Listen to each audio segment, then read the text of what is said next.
दोस्तों, कई लोग आजकल कमेंट्स में कल्कि अवतार के बारे में पूछते हैं और कई लोग यह जानना चाह रहे हैं कि आखिर कल्कि अवतार का जन्म कहाँ होगा या कल्कि अवतार का जन्म हो चुका है और आखिर वह है कहाँ। तो मित्रों, इसी की छानबीन के दौरान मुझे एक नाम मिला और वह था सिद्धाश्रम, जिसका पौराणिक कथाओं में भी उल्लेख मिलता है। दोस्तों, क्या आपने किसी ऐसे स्थान के बारे में सोचा है जहां अनंत जीवन हो, जहां अनंत ज्ञान का भंडार हो, जहां किसी की मृत्यु ना होती हो? तो दोस्तों, जब इस जगह के बारे में मुझे जानकारी मिली और मैंने इस जगह के बारे में अधिक खोजना शुरू किया और इसके वैज्ञानिक पहलू जब मैंने देखे तो मेरे भी होश उड़ गए। और मैं दावे के साथ कहता हूं कि यदि आप यह वीडियो अंत तक देखेंगे तो आप भी हैरान रह जाएंगे।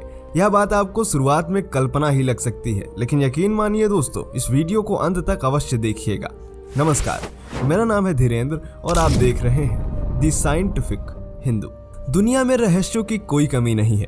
इंसानी सोच और विज्ञान से परे इन रहस्यों का समाधान आज भी नहीं किया जा सका है। बात अगर हिमालय की पहाड़ियों की करें तो इसमें रहस्य का भंडार छिपा हुआ है। कुछ चीजें या घटनाएं ऐसी हैं जो क्या है, क्यों है, इन सभी सवालों पर आज भी प्रश्न चिन्ह बना हुआ है। हिमालय की वादियों के एक ऐसे ही रहस्य का जिक्र आज हम आपके सामने करने जा रहे हैं, जिसके समक्ष विज्ञान ने भी घुटने टेक दिए हैं। हम यहाँ ज्ञानगंज मठ की बात कर रहे हैं। हिमालय में स्थित एक छोटी सी जगह है जिसे सांग्रीला या संभल या सिद्धाश्रम के नाम से जाना जाता है। ज्ञानगंज मठ में केवल सिद्ध महात्माओं का स्थान मिलता है। इस जगह के बारे में कहा जाता है कि यहाँ रहने वाले हर किसी का भाग्य पहले से ही निश्चित होता है और यहाँ रहने वाला हर कोई अमर है। यहाँ किसी की मृत्यु नहीं होती। तिब्बत के लोगों के बीच यह स्थान काफी मशहूर है। इस मठ के बारे में कहा जाता है कि यहाँ ऋषि मुनि तपस्या में लीन रहते हैं। आपको बता दें कि वाल्मीकि के रामायण और महाभारत में भी ज्ञानगंज का जिक्र किया गया है। इन ग्रंथों में इसे सिद्धाश्रम कहा गया है।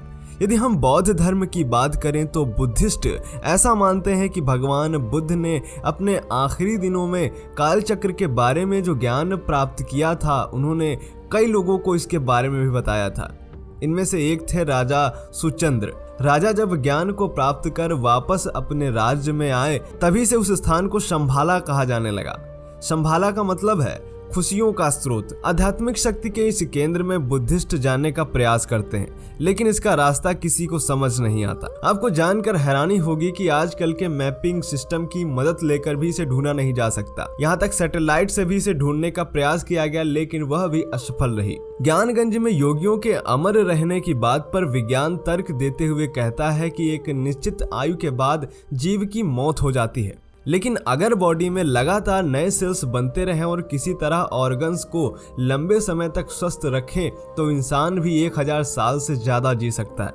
न केवल साइंस बल्कि आयुर्वेद में भी कुछ ऐसा ही कहा गया है। ज्ञानगंज मठ में रहने वाले ऋषि योग विद्या में पारंगत होते हैं और इसी के सहारे वे अपनी भावनाओं को कंट्रोल कर सकते हैं। इंसान ऐसा नहीं कर सकता। इंसान का किसी भी चीज पर कंट्रोल नहीं है और ना ही मौत पर उसका वश चलता है। लोगों का ऐसा मानना है कि यह जगह किसी खास धर्म समुदाय से संबंधित नहीं है। यहाँ तक वही पहुँच पाएगा जो किसी तरह से खुद को यहाँ के लायक बना लेगा। मित्रों, कहा जाता है कि इसी स्थान पर भगवान कल्कि भी रहते हैं और वह सही समय का इंतजार कर रहे हैं। और कहा जाता है कि संभल ग्राम में ही कल्कि का जन्म होगा। कुछ लोग इसे संभल, जो कि मुरादाबाद में है, उसको कहते हैं और देश में कई संभल नामक स्थान है। उसके विषय में विद्वानों में एक मत राय नहीं है, लेकिन ज्यादातर विद्वान कहते हैं कि वह सिद्धाश्रम में ही रह रहे हैं और सही समय का इंतजार कर रहे हैं। तो मित्रों, सिद्धाश्रम के विषय में आपकी क्या राय है, कमेंट करें।